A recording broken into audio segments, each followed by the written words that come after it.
الله الرحمن الرحيم. الحمد لله رب العالمين، والصلاة والسلام على سيد الأنبياء والمرسلين وعلى آله وأصحابه وأهل بيته وذرياته أجمعين، والعاقبة للمتقين. قال الله تبارك وتعالى في كلامه المجيد والفرقان الحميد: بسم الله الرحمن الرحيم. وإنه لتنزيل رب العالمين نزل به الروح الأمين على قلبك لتكون من المنذرين بلسان عربي مبين. صدق الله العظيم وصدق رسوله النبي الكريم. مولاي صل وسلم دائما ابدا على حبيبك خير الخلق كلهم. رب اشرح لي صدري ويسر لي امري واحلل عقدة من لساني يفقهوا قولي. معزز حاضرین کرام، الحمدللہ آج رمضان المبارک کا دوسرا عشرہ جاری و ساری ہے اور اتوار کا دن ہے۔ میں نے آپ کے سامنے سورۃ الشعراء کے 11ویں رکوع کی ابتدا کی اور یہ آیت نمبر 192 سے لے کر 195 کی تلاوت کا شرف حاصل کیا۔ تو قبل اس کے کہ میں آپ کو ان آیات کی تفسیر بیان کروں، تو پھر پیچھے سے تھوڑا سا مختصر خلاصہ یہ ہے کہ سورۃ الشعراء، اس کی ابتدا اللہ تبارک و تعالیٰ نے نبی کریم صلی اللہ علیہ وسلم کی تبلیغ سے فرمائی اور آپ کی جہد مسلسل کا ذکر فرمایا، اور کفار کے نہ ماننے کی وجہ سے تمام دلائل ہونے کے باوجود، معجزات ہونے کے باوجود، پھر بھی ان کی عناد و ہٹ دھرمی کے انکار کی وجہ سے آپ علیہ السلام کے قلب اقدس کو تکلیف ہوتی تھی۔ تو اللہ تبارک و تعالیٰ نے آپ کو تسلی بھی دی اور پھر لگاتار تقریباً 7 انبیاء کرام علیہ السلام کے واقعات تفصیل کے ساتھ بیان کیے، ان کی قوموں کا ذکر کیا اور ان پر نبیوں کے انکار کرنے کی وجہ سے جو اللہ تبارک و تعالیٰ نے عذاب نازل کیا اس کو بھی بیان کیا۔ تو آخری قصہ جو ہم نے لاسٹ ٹائم پڑھا تھا وہ حضرت شعیب علیہ السلام کی قوم کا قصہ تھا کہ جس میں اللہ تبارک و تعالیٰ نے ان کو سائبان والے عذاب کے ذریعے پکڑ فرمائی تھی ان کی۔ تو اس کے بعد پھر اللہ تبارک و تعالیٰ فرماتا ہے کہ اِنَّهُ لَتَنزِيلُ رَبِّ الْعَالَمِينَ، کہ بے شک یہ قرآن رب العالمین کا اتارا ہوا ہے۔ نزل بہ الروح الامین، اور اسے روح الامین لے کر اترے ہیں، علی قلبک، آپ کے دل پہ، لتکون من المنذرین، تاکہ تم ڈر سنانے والوں میں سے ہو جاؤ، تاکہ تم بھی لوگوں کو اللہ کے عذاب کے بارے میں ڈراؤ۔ جس طرح پچھلے نبیوں پہ اللہ تبارک و تعالیٰ نے اپنا کلام نازل کیا اور انہوں نے اپنی قوموں کو ڈر سنایا، تو فرمایا کہ ہم نے آپ پر بھی قرآن نازل کیا ہے۔ ٹھیک ہے، تو یہ منکر جو آپ کا انکار کر رہے ہیں، تاکہ آپ ان کو ڈر سنائیں اللہ تبارک و تعالیٰ کا، بلسان عربی، عربی زبان میں ہے۔ وَإِنَّهُ لَفِي زُبُرِ الْأَوَّلِينَ، اور بے شک اس کا ذکر اگلی کتابوں میں بھی ہے۔ اب آئیے ان آیات طیبہ کے بارے میں تھوڑا سا ہم وضاحت کرتے ہیں۔ تو دیکھیں، یہ ان قصوں کو ختم کرنے کے بعد اللہ تبارک و تعالیٰ نے قرآن مجید کی حقانیت اور رسول اللہ صلی اللہ علیہ وسلم کے سچے رسول ہونے پہ دلائل بیان کیے ہیں۔ وہی کہا کہ قرآن کا انکار کرتے تھے وہ، اور کہتے تھے کہ قرآن جو ہے وہ معاذ اللہ یہ گھڑا ہوا ہے، یہ کسی جن کی باتیں ہیں جو یہ، کیونکہ اصل میں عربوں میں پہلے سب چلتا تھا، کہانت تھی، تو انہوں نے مختلف قسم کی باتیں بنائی لوگوں کو بہکانے کے لیے کہ یہ شاعری ہے، اس کو نہیں سننا چاہیے، اور یہ ساحر ہے، جادوگر ہے، معاذ اللہ یہ قرآن جو ہے یہ ایسے ہی معاذ اللہ پچھلے لوگوں کے قصے کہانیاں ہیں، اپنی طرف سے گھڑی ہوئی ہیں۔ تو اللہ فرما رہا ہے کہ نہیں نہیں نہیں نہیں، یہ تو قرآن رب العالمین کا اتارا ہوا ہے، اللہ تعالیٰ اس پہ دلیل قائم فرما رہا ہے۔ اور قرآن میں یہ بیان ایک جگہ پہ نہیں، کئی جگہوں پہ، سورہ یاسین میں فرمایا کہ تنزیل عزیز الرحیم، ٹھیک ہے نا، کہ یہ عزیز رحیم کا نازل کردہ کتاب ہے، انک لمن المرسلین، آپ رسولوں میں سے ہیں۔ تو اس قسم کے بیان مختلف جگہوں پر ہے۔ نزل بہ روح الامین، جسے روح الامین لے کر اترے ہیں۔ اب روح الامین سے مراد عمومی جو معنی ہے حضرت جبرائیل علیہ السلام ہے، کہ وہ انہی کا لقب روح الامین ہے، اور ان کو روح الامین یعنی امانت والی روح۔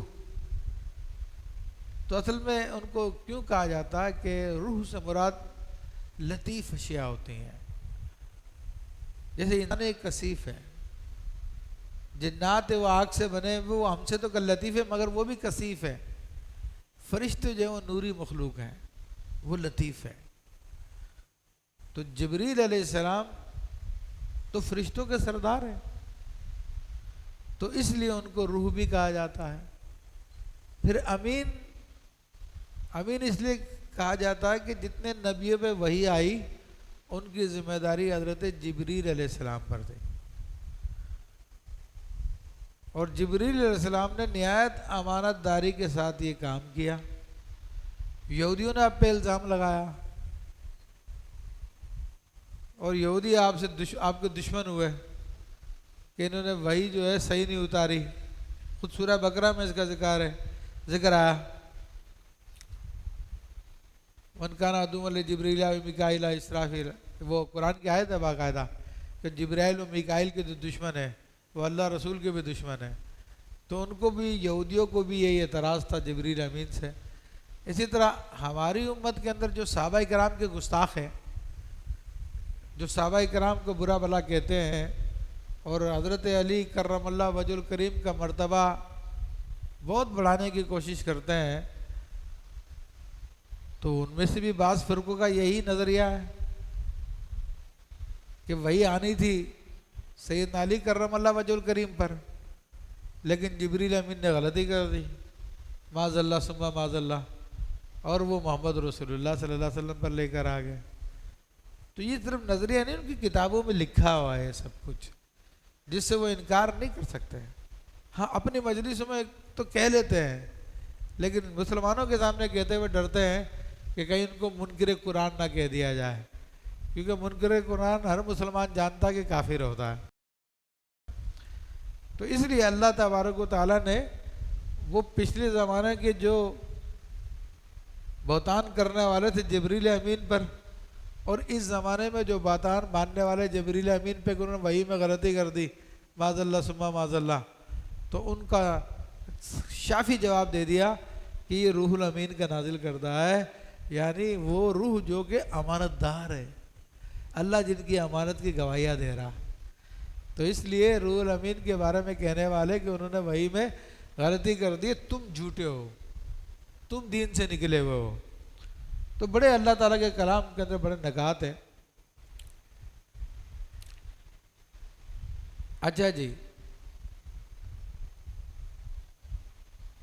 پھر روح الامین کیا لے کر آئے؟ ویسے تو ایک قرآن لے کر آئے، دیکھیں تنزیل ہوتا ہے اور ایک نزلہ ہوتا ہے، عربی زبان کے دونوں الفاظ ہیں۔ تنزیل کا مطلب ہوتا تھوڑا تھوڑا کر کے بار بار لے کے آنا، اور نزلہ جو ہوتا ہے وہ ایک دم سے اتار دینا، کیونکہ باب تفعیل ہے، تفعیل کی خاصیت یہ ہے کہ اس میں کثرت پائی جاتی ہے۔ تو اللہ تبارک و تعالیٰ نے قرآن تو ایک دم سے اتارا تھا لوح محفوظ پر، لیکن حضور علیہ السلام پر تقریباً 23 سال کے عرصے میں وہ نازل ہوتا رہا، 23 سال 6 ماہ، اور اس میں وہ مکمل ہوا۔ تو یہاں پر جو اللہ تعالیٰ ذکر فرما رہا ہے وہ کون سے نازل کرنے کا ذکر فرما رہا؟ وہ جبریل علیہ السلام کے نازل کرنے کا ذکر فرما رہا، کہ جب جب آیتوں کی ضرورت ہوتی تھی جبریل علیہ السلام کا حکم ہوتا تھا، وہ لوح محفوظ سے لیتے تھے اور لا کر وہ آیت نازل کر دیا کرتے تھے۔ تو وہ جو کلام الہی تھا،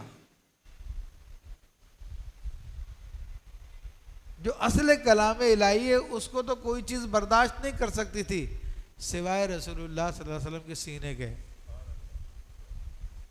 جبریل امین جو کچھ لے کے آ رہے تھے وہ کلام الہی کا جو عربی ٹیکسٹ تھا اس کو لے کر آ رہے تھے، ورنہ کلام الہی کے اصل معنی تو رسول اللہ صلی اللہ علیہ وسلم ہی جانتے تھے۔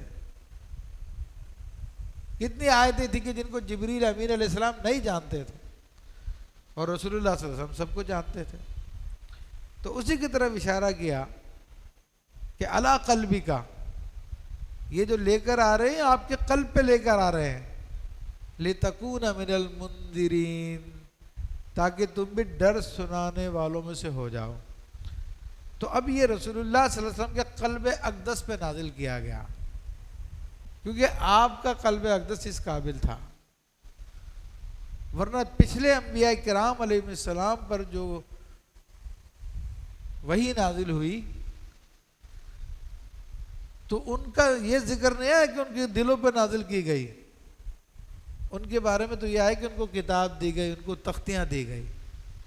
جبریل امین علیہ السلام براہ راست ان کو تختیاں لا کے دیتے تھے، لکھا ہوا کلام دیتے تھے۔ یہ تو نبی علیہ السلام کی ذات مبارکہ کے ڈائریکٹ آپ کے قلب پہ اترا کرتا تھا، جس کو آپ قرآن میں دیگر جگہوں پہ فرمایا کہ لو انزلنا ھذا القرآن علی جبل، کہ اس قرآن کو اگر ہم پہاڑوں پہ نازل کر دیں، لرأیتہ خاشعا متصدعا من خشیۃ اللہ، تو تم دیکھو گے کہ اللہ کے خوف سے وہ ذرہ ذرہ ہو جائے گا۔ یہ تو حضور علیہ السلام کا قلب ہے کہ جس نے اس کو برداشت کیا۔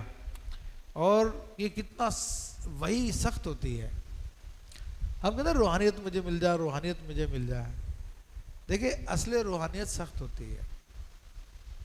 باقی جو عاملین کی روحانیت ہوتی ہے، چلے کرنا، دیگر چیزیں کرنا، یہ ایک الگ چیز ہے۔ یہ جو روحانیت، جو حقیقی روحانیت ہے، رب کی طرف سے آپ کی طرف کچھ آئے تو اس کے بارے میں خود اللہ فرماتا ہے اِنَّ سَنُلْقِي عَلَيْكَ قَوْلًا ثَقِيلًا، کہ ان قریب ہم آپ پر بڑا بھاری کلام نازل فرمائیں گے۔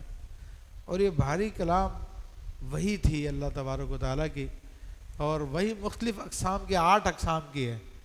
ان میں سے جو سب سے سخت ترین وحی تھی وہ گھنٹیوں کی آواز کی صورت میں وحی آیا کرتی تھی، جس کو نبی علیہ السلام نے فرمایا کہ سلسلۃ الجرس کا سب سے سخت ترین وحی وہ ہوتی ہے کہ آپ کو محسوس ہوتا ہے گویا کہ وہ اونٹوں کے گلے میں جو گھنٹیاں ہوتی ہیں وہ بج رہی ہیں، پھر وہ خود بخود ٹرانسلیٹ ہوتی تھی آپ کے قلب میں، اور پھر اس کا معنی آپ کے قلب میں آیا کرتا تھا۔ اور وہ اس قدر صحیح سخت وحی ہوا کرتی تھی کہ ام المومنین عائشہ صدیقہ رضی اللہ عنہا فرماتی ہیں کہ سخت سردیوں میں جب وہ وحی کی کیفیت آتی تھی تو آپ کی پیشانی سے پسینے کے قطرے ٹپکنے لگ جایا کرتے تھے۔ وہ اس قدر سخت وحی ہوا کرتی تھی کہ جب آپ، بلکہ عام وحی بھی اتنی سخت ہوا کرتی تھی کہ جب آپ اونٹنی پہ بیٹھے ہوتے تھے تو اونٹ کی یہ خاصیت ہے کہ جتنا بوجھ اس پہ لاد دیا جائے تو وہ اٹھا لیتا ہے، لیکن جب وہ وحی آتی تھی تو بیٹھ جایا کرتا تھا، وہ اس بوجھ کو برداشت نہیں کر پاتا تھا۔ حضرت ابی رضی اللہ عنہ کہتے ہیں کہ ایک مرتبہ رسول اللہ صلی اللہ علیہ وسلم کی ران مبارکہ میری ران پہ رکھی ہوئی تھی، اسی دوران وحی نازل ہونا شروع ہو گئی، تو مجھے لگا کہ اس کے بوجھ سے میری ران ٹوٹ جائے گی، میری ہڈی ٹوٹ جائے گی، اس قدر سخت۔ تو روحانیت اس میں سختی بھی ہے روحانیت کے طلبگاروں. اور آپ علیہ السلام پہ جب یہ وحی نازل ہوتی تھی تو ایسا لگتا تھا کہ جیسے کہ آپ کو جیسے اونگ آ گئی ہے، جیسا کہ انسان بیٹھے بیٹھے اونگتا ہے نا، یا بازو کا تو ایسا لگتا تھا کہ آپ پہ غشی سی طاری ہو گئی ہے. اس قسم کی کیفیت ہوا کرتی تھی. تو بہرحال وہ نبی علیہ السلام کا قلب اقدس ہے کہ جس پر یہ وحی نازل ہوا کرتی تھی. فرمایا کہ بلسان عربی مبین، روشن عربی زبان میں، عربی زبان میں نازل کی گئی. تو یہ بھی قرآن مجید کی خصوصیت ہے کہ اللہ تبارک و تعالیٰ نے اس کو عربی زبان میں نازل کیا، کیونکہ عربی زبان اہل جنت کی زبان بھی عربی ہے. قیامت کے دن سب کی زبان سریانی ہوگی. جب قبروں سے اٹھیں گے سب سریانی زبان بول رہے ہوں گے، لیکن جو لوگ جنت میں جائیں گے وہ وہاں پہ جا کے عربی بولنا شروع کر دیں گے. جہنم والے سریانی بولتے رہیں گے، وہاں پہ وہی زبان چلے گی. لیکن جنت والوں کی زبان حضور علیہ السلام کی برکت سے عربی ہے. تو فرمایا کہ یہ تو عربی زبان میں ہے. تو اب عربی زبان میں تو بتا دیا کیونکہ عربی عربوں میں نازل ہوا تھا، اور عربوں کے اندر جو ہے 3-4 انبیاء بڑے معروف تھے. ہود علیہ السلام، صالح علیہ السلام، حضرت اسماعیل علیہ السلام، یہ عربی زبان بولنے والے تھے. اور عربی زبان بھی جو ہے اللہ تبارک و تعالیٰ نے ابراہیم علیہ السلام پہ نازل فرمائی تھی. خود ابراہیم علیہ السلام جو ہے وہ عبرانی بولا کرتے تھے، سریانی یا عبرانی، ٹھیک ہے، لیکن یہ بھی آپ پہ نازل کرتا تھی، آپ یہ بھی بولتے تھے. نبیوں کے لیے تو کوئی مسئلہ نہیں ہے، لیکن آپ جس قوم کے بیچ میں رہ رہے تھے ان میں سے اکثر لوگ والی زبان بولتے تھے. اور اپنے فرزند اسماعیل علیہ السلام کو جہاں پہ چھوڑا وہاں پہ عربی زبان بولی جاتی تھی. تو ان کو بتا دیا کہ یہ قرآن جو نازل ہو رہا ہے مکہ والوں، یہ کسی انگلش میں یا فارسی میں یا کسی اور زبان میں نہیں ہو رہا، یہ عربی زبان میں ہو رہا، تم آسانی سے سمجھ سکتے ہو اس کو. وَإِنَّهُ لَفِي زُبَرِ الْأَوَّلِينَ، اور بے شک یہ کتاب کا ذکر تو پچھلی کتابوں میں ہے. دیکھو زبر جمع زبور کی، زبور کہتے ہیں عربی زبان میں کتاب کو. ویسے تو حضرت داؤد علیہ السلام کی کتاب کو زبور کہا جاتا ہے، لیکن اس کا مطلب کتاب ہی ہوتا ہے. تو زبر اس کی جمع، جیسے کہ رسول، رسول کی جمع رسول، تو زبور، زبور کی جمع زبر یعنی کتابیں. تو قرآن مجید وہ چیز ہے کہ جس کا ذکر پچھلی کتابوں میں بھی تھا، یا قرآن مجید میں جو تعلیمات اللہ تبارک و تعالیٰ نے نازل فرمائی ہے وہ ساری کی ساری پچھلی کتابوں میں موجود تھی، اور قرآن میں اس سے زائد بھی ہے. تو جو کچھ ہدایتیں اللہ تعالیٰ نے تمام انبیاء کو عطا فرمائی وہ قرآن میں بھی موجود ہے. تو اب قرآن مجید فرقان حمید کی صحت پر اللہ تعالیٰ نے دلائل قائم فرمائے کہ قرآن اللہ تبارک و تعالیٰ کا نازل کردہ ہے. اور یہ نبی علیہ السلام کے نبوت پہ دلیل ہوئی، کیونکہ دیکھیں سرکار دو عالم صلی اللہ علیہ وسلم نہ کسی مدرسے میں پڑھنے کے لیے گئے، نہ کسی استاد کے پاس بیٹھ کے پڑھے. آپ نے کسی سے لکھنا پڑھنا سیکھا ہی نہیں. ہاں ڈائریکٹ اللہ نے آپ کو سکھایا، تو اس لیے آپ کو امی بھی کہا جاتا ہے، یعنی جس نے کسی انسانی ذرائع سے نہ سیکھا ہو. اور یہ سارے کے سارے لوگ جانتے تھے، لیکن اس کے باوجود آپ علیہ السلام نے انبیاء کرام کی یہ واقعات بیان فرمائے. ابھی 7 واقعے گزرے ہیں، تو یہ واقعات اہل کتاب کے پاس تھے، اہل کتاب کی کتابوں میں موجود تھے، اور جس طرح قرآن مجید نے بیان کیے وہ واقعات اسی طرح ان کی کتابوں میں موجود ہیں. کوئی فرق نہیں ان واقعات میں. اہل عرب کو یہ بھی معلوم تھا کہ کسی یہودی عیسائی سے آپ کی کوئی دوستی نہیں ہے کہ جس کے پاس جا کے معاذ اللہ آپ سیکھتے ہوں، سب ان کو پتا تھا.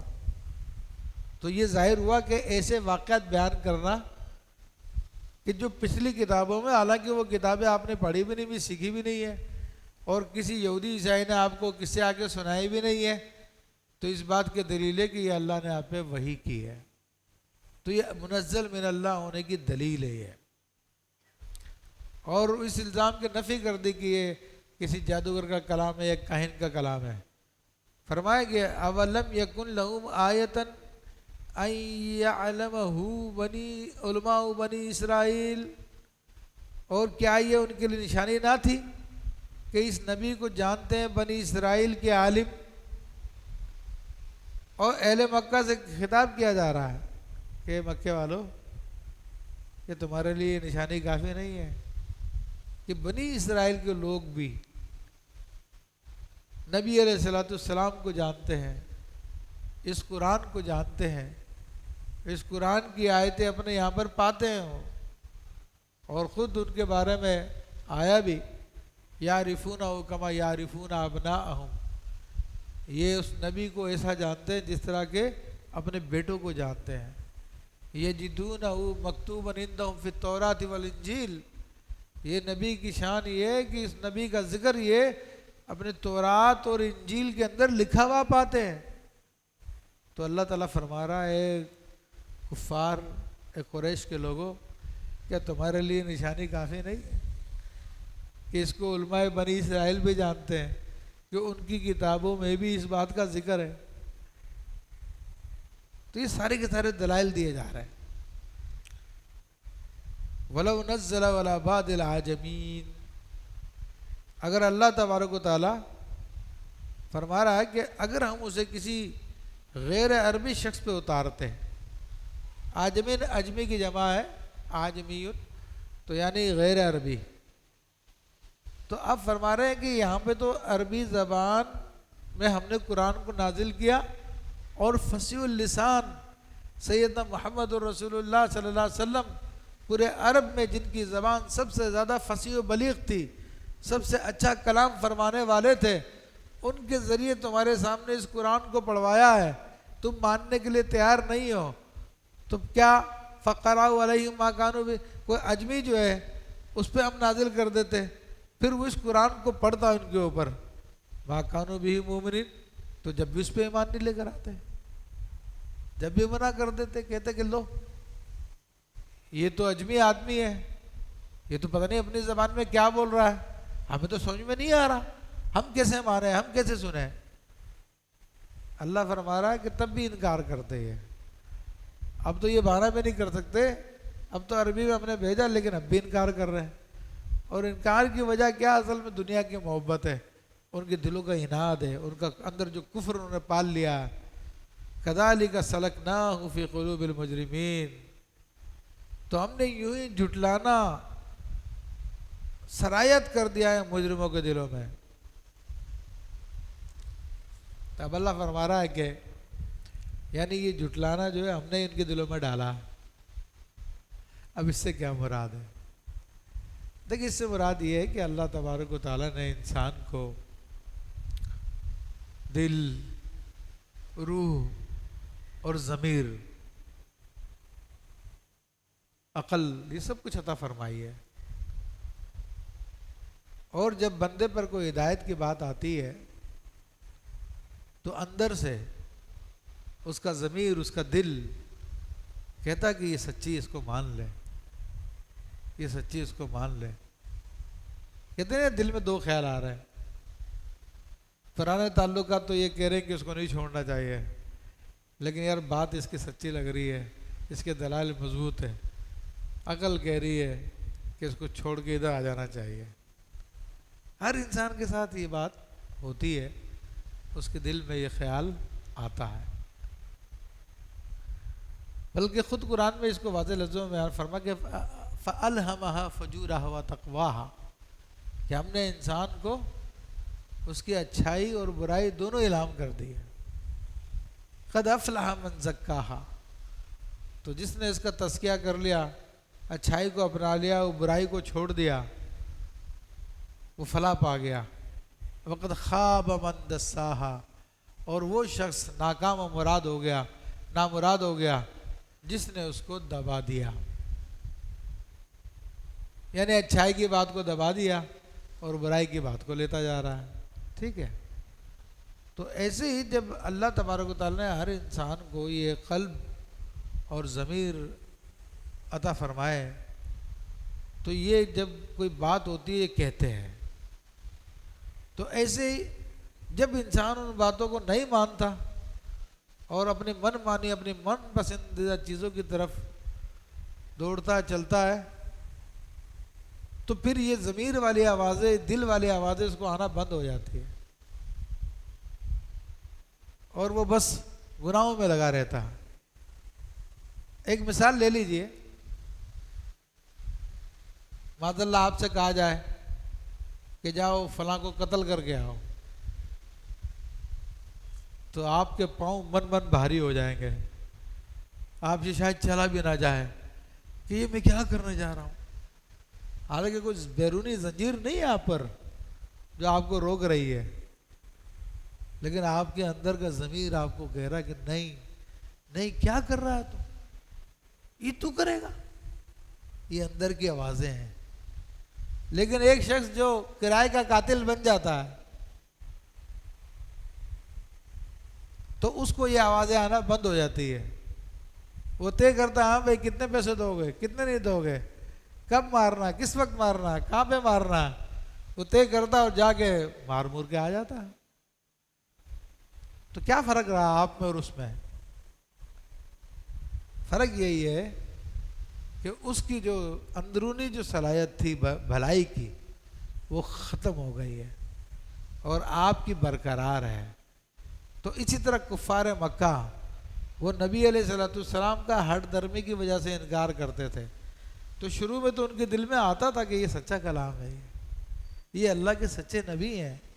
دیکھو ان کی عادتیں کتنی پیاری ہیں، ان کے اخلاق کتنے پیارے ہیں، یہ کتنے نیک انسان ہیں، ہم ان کو صادق و امین کہتے ہیں، یہ کیسے جھوٹ بول سکتے ہیں، یہ کلام کتنا زبردست کلام ہے، ارے اس میں تو غیب کی باتیں پائی جاتی ہے، ارے یہ تو ایسا خوبصورت کلام ہے، اس جیسا کوئی کلام ہی نہیں ہے. ان ساری باتوں کے بعد جب انہوں نے انکار کرنا شروع کر دیا تو پھر ان کے دل مردہ ہو گئے. کیا؟ ان کے دل مردہ ہو گئے. تو یہ بھی اللہ تعالیٰ کا ایک نظام ہے کہ جب انسان نہیں مانتا تو وہ دل کو مردہ کر دیتا. تو اس کو اپنی طرف نسبت کرتے ہوئے کہا کذالک سلکنا فی قلوب المجرمین، اسی طرح ہم نے مجرموں کے دل میں یہ بات ڈال دی ہے کہ وہ ان کا حق بات کا انکار کرے. لا یؤمنون بہ حتی یروا العذاب العظیم، تو وہ اس پر ایمان نہ لائیں گے یہاں تک کہ دردناک عذاب نہ دیکھ لیں. کب مانیں گے؟ جب عذاب دیکھ لیں گے. کیونکہ پچھلی قوموں کا تجربہ یہی ہے.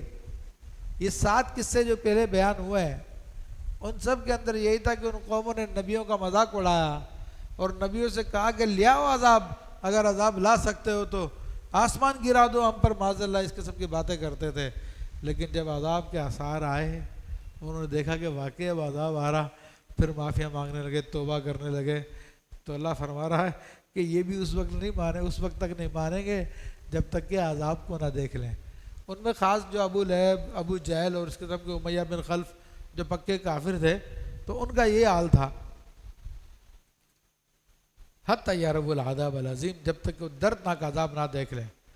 فیاتیہم بغتۃ وہم لا یشعرون، تو وہ اچانک ان پہ آ جائے گا اور انہیں خبر بھی نہ ہوگی. اب اس سے کیا مراد ہے؟ بس ایک تو یہ کہ ٹوٹلی آسمانی مراد عذاب نازل ہو جائے تو وہ نبی علیہ السلام کی برکت سے روک لیا گیا ہے. اب کم سے کم موت ہر ایک کو آتی ہے اور یہ موت ہی اس کے لیے وہ عذاب کا باعث بنتی ہے. تو موت کب آتی ہے کسی کو کوئی پتہ نہیں ہے. ہم نے دیکھا ہمارے یہاں پر ایسے ایسے حکمران گزرے جو ظالم قسم کے تھے، جنہوں نے اسلام کے خلاف حکمران بن کے، مسلمانوں کا حکمران بن کے اسمبلیوں میں بیٹھ کر اسلام کے خلاف ایسے ایسے قانون پاس کیے. علمان والحفیظ جیسے مشرف تھا تو اس نے جتنے بے حیائی بے غیرتی کے قانون تھے اسی نے پاس کیے تھے. اس نے زنا کے لیے سرٹیفکیٹ دے دیے تھے کہ لڑکا لڑکی اگر راضی ہے تو کہیں بھی جا کے وہ زنا کر سکتے ہیں، ان کو کوئی روک نہیں سکتا، جو روکے گا وہ مجرم ہے. اس نے یہ بل پاس کرایا تھا اپنی اسمبلی میں. عورتوں کی میراتھن ریس اس نے شروع کرائی تھی، ورنہ پاکستان میں عورتوں کی میراتھن ریس نہیں ہوا کرتی تھی. تو بڑے دھڑلے سے سارے گناہوں کے کام کیے، لیکن پھر اللہ کی پکڑ آئی گئی. اور ہماری مردہ عدالت وہ کہتی ہے کہ اس کے مرنے کے بعد کہ اس کو پھانسی کی سزا دی جائے. وہ بھی اپنے چکر میں کہتی ہے، اسلام کی محبت میں نہیں کہتی، اس کے اپنے چکر ہیں. تو اللہ تعالیٰ ان اندھے گونگے بہروں کو دفع فرمائے اور وہاں پر کوئی نیک مسلمان ہم پر مسلط فرمائے. تو اللہ تعالیٰ فرما رہا ہے کہ وہ آئے گا اچانک عذاب، وَهُمْ لَا يَشْعُرُونَ، ان کو پتہ بھی نہیں چلے گا. اور موت ایسی آتی ہے، اکثر آپ نے سنا ہوگا، ارے ابھی تو مل کے گیا تھا، اس کو کیا ہو گیا، اچانک مر گیا. تو بندے کے ذہن میں گمان میں بھی نہیں ہوتا کہ میں 1 گھنٹے بعد یا 4 گھنٹے بعد مر جاؤں. ہاں سوائے جو مومن لوگ ہوتے اللہ تعالیٰ ان کے دل میں ڈال دیتا ہے یا ان کو الہام کر دیتا ہے، جس سے ان کو اندازہ ہو جاتا ہے، پتہ چل جاتا ہے، اور وہ اپنا وقت بھی بتا دیتے ہیں. اللہ کے خاص بندے، اور عام آدمی کو پتہ نہیں چلتا. تو ان کے لیے عذاب پھر اچانک ہوتا ہے. جب وہ اچانک فرشتوں کو دیکھتے ہیں تو پھر تو وہی ہوگا جیسے کہ پھانسی کی سزا مل گئی. پھانسی کی سزا میں بھی تو انسان کو پتا ہے کہ ملنے کے بعد ختم ہو جائے گی، مرنے کے بعد درد ختم. لیکن یہاں پر جو سزا ملنے والی ہے اب کبھی اس کا درد ختم نہیں ہوگا، وہ ہمیشہ ہمیشہ کے لیے باقی رہے گا. فَيَقُولُوا هَلْ نَحْنُ مُنظَرُونَ، تو اب کہتے ہیں، اس وقت کہیں گے کہ کچھ مہلت دی جائے گی، ہم کو تھوڑا ٹائم دے دو نا، ہم ایمان لے آئیں گے، تھوڑا ٹائم دے دو. أَفَبِعَذَابِنَا يَسْتَعْجِلُونَ، کیا ہمارے عذاب کے لیے جلدی کر رہے ہیں یہ لوگ. یعنی اللہ نے ان کی کیفیت بیان کی کہ ان کا پھر یہ حال ہوگا. اور ابھی کیا دنیا میں کیا کر رہے ہیں، ابھی کہہ رہے لے آؤ عذاب، سچے تو لے آؤ عذاب. تو اللہ تعالیٰ فرما رہا ہے کہ اب جلدی کر رہے ہیں. افرائیت ان متعناہم سنین، بھلا دیکھو اگر ہم ان کو سالوں یہ جو نعمتیں ان کو استعمال کرنے کے لیے دیے دیتے رہیں، دنیا دیے دیتے رہیں، ان کو عہدے ملے ہوئے ہیں، ان کو مال ملا ہوا ہے، ان کو نوکر چاکر ملے ہوئے ہیں، ان کے جوتے اتارنے کے لیے الگ نوکر ہوتے ہیں، ان کے گھر میں روٹی پکانے کے لیے الگ نوکر ہوتے ہیں، ان کے گھر کی صفائی کرنے کے الگ نوکر ہوتے ہیں، ان کے دروازے پہ الگ نوکر ہوتے ہیں، ان کی گاڑی چلانے کے الگ نوکر ہوتے ہیں. بہت نوکر ملے ہوئے ہیں ان لوگوں کو، اور وہ بھی ہمارے پیسے سے ملے ہوئے ہیں، قوم کے پیسے سے.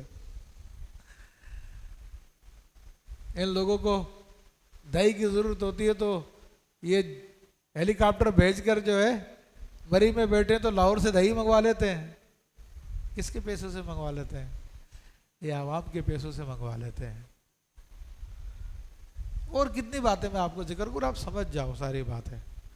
صرف ایک طرف کی بات نہیں کر رہا میں، دونوں طرف کی بات کر رہا ہوں. دونوں ایسے عیاش ہیں، اس دنیا کے مزوں میں دونوں ایسے لگے ہوئے ہیں. تو اللہ فرما رہا کہ اگر ہم نے ان کو اور ایک مدت تک ان کو یہ رعایتیں دے دیں، ثم جاءہم ما کانوا یوعدون، پھر ان کے پاس وہی چیز آ جائے جس کا ان سے وعدہ کیا گیا تھا. یعنی اب عذاب آ گیا، موت آ گئی، موت کا وقت آ گیا. ما اغنی عنہم ما کانوا یمتعون، تو جس چیز کے یہ مزے اٹھاتے رہے تھے یہ چیز اب ان کے کام نہیں آئے گی. یہ تمہارے نوکر چاکر، تمہارا عہدہ، ابھی تو دنیا میں تم ایک فون کرتے ہو، تمہارا کوئی نام بھی لیتے تو کام بن جاتا ہے، لیکن اب تمہارا یہ عہدے، یہ تمہارے نوکر چاکر، تمہارا مال، تمہاری دولت، تم پاکستان کے خزانوں کو لوٹ کر ہے پاکستان سے باہر اپنے محلات بناتے ہو، اپنے مکانات بناتے ہو. تمہاری نوکری ختم ہونے سے پہلے پہلے تمہارے وہاں پہ مکانات بن جاتے ہیں. تم ساری زندگی اس وطن کا کھاتے رہے، اس وطن کی نوکری کرتے رہے، لیکن تم غداری کر کر کر کے پاکستان سے باہر اپنی جائیدادیں بناتے رہے، اور نوکری ختم ہوئی تو فوراً پاکستان سے باہر چلے جاتے ہو. تمہاری حکومت ختم ہوتی ہے تم پاکستان سے باہر چلے جاتے ہو. تمہیں بڑا فائدہ دیتی ہے، لیکن اللہ فرما رہا ہے جب وقت آ جائے گا نا تب یہ کوئی چیز فائدہ نہیں دے گی، کوئی چیز فائدہ نہیں دے گی. وما اہلکنا من قریۃ الا لہا منذرون، کہ ہم نے کوئی بستی ہلاک نہ کی جسے ڈر سنانے والے نہ ہوں، ذکر نصیحت کے لیے۔ یعنی اللہ تعالیٰ نے فرما دیا ہمارا طریقہ کار یہی ہے کہ جس کو بھی ہم ہلاک کرتے ہیں، بستی کو یا انسان کو، تو اس کو پہلے تنبیہ کی جاتی ہے، ڈرایا جاتا ہے۔ اور الحمدللہ علماء اہل سنت ڈرا رہے ہیں موجودہ زمانے کے ظالمین کو، ان سب کو بتا رہے ہیں۔ دیکھا بابا خادم حسین صاحب رضوی رحمۃ اللہ تعالیٰ علیہ، وہ کس طرح راحل شریف سے کہہ رہے تھے، اور راحل شریف تیری چھاتی اتنی بڑی ہے، اتنی چوڑی ہے، اور تو خدا دے واسطے اور ممتاز قادری واسطے کچھ کر دے تو، اور تو سب کچھ کر سکتا ہے۔ لیکن نہیں کیا انہوں نے، اس نے اپنا جزیرہ لے لیا، پاکستان سے باہر پراپرٹی لینی تھی لے لی اس نے، اور ایک عاشق رسول کو موت کے گھاٹ اترنے دیا۔ اور کتنی مثالیں دوں میں آپ کو، کتنی مثالیں اس کی، معاذ اللہ ثم معاذ اللہ۔ بھٹو کو پھانسی دے دی، اب کس نے دلوائی سب کو پتا، آج کی عدالت کہہ رہی ہے غلط پھانسی دی تھی۔ یہ سب ڈرامے بازیاں، پہلے بھی ان کی ڈرامے بازیاں تھی، اب بھی ان کی ڈرامے بازیاں۔ تو اللہ فرما رہا کہ نہیں، ہم نے جس قوم کو بھی مارا ہے، جن لوگوں کو بھی مارا، عذاب دیا، تو پہلے ڈرانے والے بھیجے ہیں، ذکر ان کی نصیحت کے لیے، وما کننا ظالمین، اور ہم ظلم نہیں کرتے۔ یعنی فرمایا کہ بتا کے مارتے ہیں، سمجھا کے مارتے ہیں، سمجھ جاؤ تو بچ جاؤ گے، نہیں سمجھو گے نہیں مرو گے، ہم ظلم نہیں کرتے۔ تو اس سے ذہن میں یہ خیال پیدا ہوتا کہ شاید اللہ تبارک و تعالیٰ اگر ڈائریکٹ مار دے سمجھائے بغیر تو ظلم ہو جائے گا، نہیں، ایسا نہیں ہے۔ دیکھو اللہ تبارک و تعالیٰ مالک ہے، اور مالک کو اختیار ہے کہ اپنی رعایا میں، اپنی مخلوق میں جو چاہے کرے۔ جس طرح کہ آپ کی ملکیت ہے، آپ کی ملکیت میں بکریاں ہیں، گائیں ہیں، بھینس ہے، جب دل چاہتا جس کو چاہتا ذبح کر کے کھا لیتے ہیں، کوئی ظلم ہے کیا وہ؟ کہ آپ کی اپنی چیز ہے، آپ نے پیسہ لگایا، آپ خرید کے لے کر آئے۔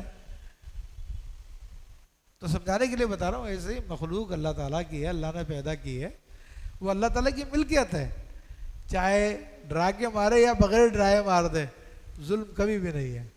اللہ تعالیٰ سارے لوگوں کو جہنم میں ڈال دے، یہ اس کا انصاف ہے، اور سارے لوگوں کو جنت میں ڈال دے، یہ اس کا فضل ہے۔ وہاں پہ ظلم کی بات ہے ہی نہیں اللہ کے بارے میں، وہ ظلم سے پاک ہے، وہ جو کرتا وہ اچھا کرتا۔ وما تنزلت به الشیاطین وما ينبغي لهم وما يستطيعون۔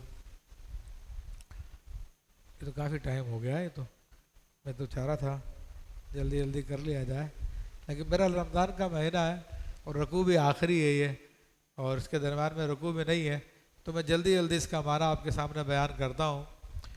تو اللہ تعالیٰ فرما رہا ہے کہ جو قرآن کے بارے میں جو تم کہتے ہو کہ یہ جادوگر کا کلام ہے، یہ جن نے آ کر بتایا، فرمایا کہ اس کو کوئی شیطان نہیں لے کر آیا۔ وما تنزلت به الشیاطین، شیطانوں نے نازل نہیں کیا اس کو۔ وما ينبغي لهم وما يستطيعون، اور نہ ہی وہ اس قابل ہیں اور نہ ہی وہ ایسا کر سکتے ہیں۔ دیکھو شیاطین قرآن کو نہیں لا سکتے۔ اب یہ سمجھ لیجئے کہ آگ اور پانی کا کوئی ملاپ نہیں ہے، تو یہ قرآن جو ہے اس کی مثال پانی کی سی ہے، اور یہ شیاطین آگ سے بنے ہوئے ہیں۔ تو جس طرح آگ پانی کو برداشت نہیں کر سکتی، اسی طرح یہ شیطان قرآن کو برداشت نہیں کر سکتے، ان میں صلاحیت ہی نہیں ہے، یہ کر ہی نہیں سکتے۔ تو جب ان میں صلاحیت نہیں ہے، یہ قرآن کو لے ہی نہیں سکتے، تو پھر نازل کیسے کر سکتے ہیں؟ تو اللہ فرما رہا ہے کہ ایسا نہیں کر سکتے۔ انہم عن السمع لمعزولون، اور وہ تو سننے کی جگہ سے بھی دور کر دیے گئے ہیں۔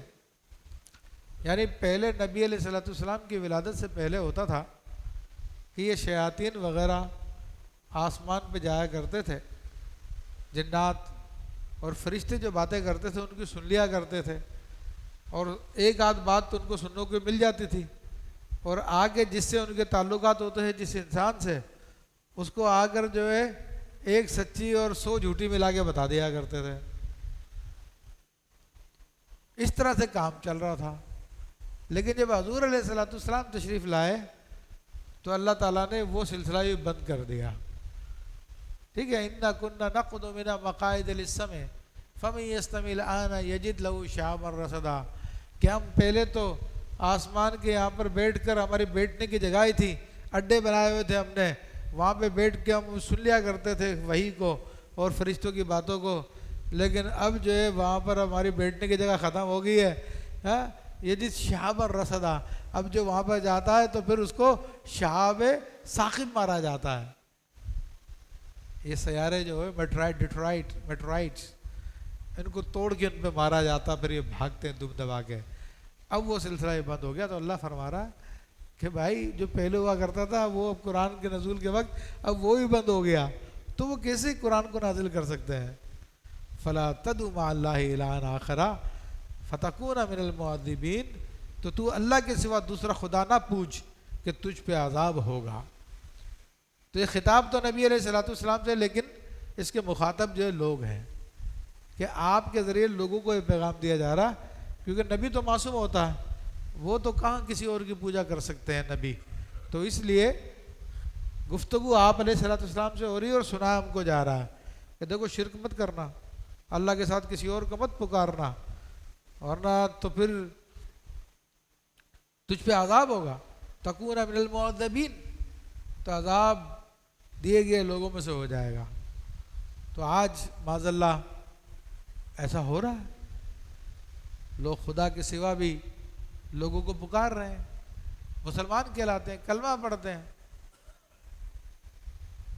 ہمارے یہاں پر بہت جگہوں پہ صورت پائی جاتی ہے، اور خاص طور پہ جو صوفی کہلانے والے ہیں ان میں بعض لوگ تو اپنے پیر کو ہی خدا سمجھتے ہیں، معاذ اللہ ثم معاذ اللہ، اور وہ سجدے بھی کر رہے ہوتے ہیں، تو سراسر شرک ہے یہ اللہ کے یہاں پہ سخت پکڑ ہے اس کی، اور یہ عذاب یافتہ لوگوں کی علامتیں ہیں۔ اگر سجدہ کرنا روا ہوتا تو اللہ کے حبیب صلی اللہ علیہ وسلم کو روا ہوتا، لیکن آپ نے منع فرما دیا۔ اگر خدا کے سوا کوئی خدا نہیں ہے، اللہ کے سوا کوئی خدا نہیں ہے، تو نبی علیہ السلام باوجود کہ اللہ نے آپ کو عظیم مرتبہ عطا فرمایا، کوئی آپ کے مرتبے کو پہنچ بھی نہیں سکتا، لیکن اس کے باوجود بار بار آپ نے کہلوایا، عطیات میں کہلوایا، اشہد ان محمد عبدہ و رسولہ، کہ بے شک محمد صلی اللہ علیہ وسلم اس کے بندے اور اس کے رسول ہیں۔ اور آج کا جاہل پیر کہہ رہا ہے کہ جناب میں تو سلطان ہوں، میں تو وہی ہوں، میں تو وہی ہوں، اور اپنی پوجا کروا رہا، اور عقل کے اندھے دین پڑے ہوئے لوگ بھی اس کی عبادت میں لگے ہوئے ہیں، اس کی خدمت میں لگے ہوئے ہیں، اور جاہلانہ نظریوں کے تحت اس کو خدا سمجھتے ہیں اور لوگوں کے سامنے کہتے ہوئے ڈرتے ہیں۔ تو یہ شرک کی صورتیں پائی جا رہی ہے۔ وَأَنذِرْ عَشِيرَتَكَ الْأَقْرَبِينَ، تو اے محبوب صلی اللہ علیہ وسلم اپنے قریب رشتہ داروں کو ڈراؤ۔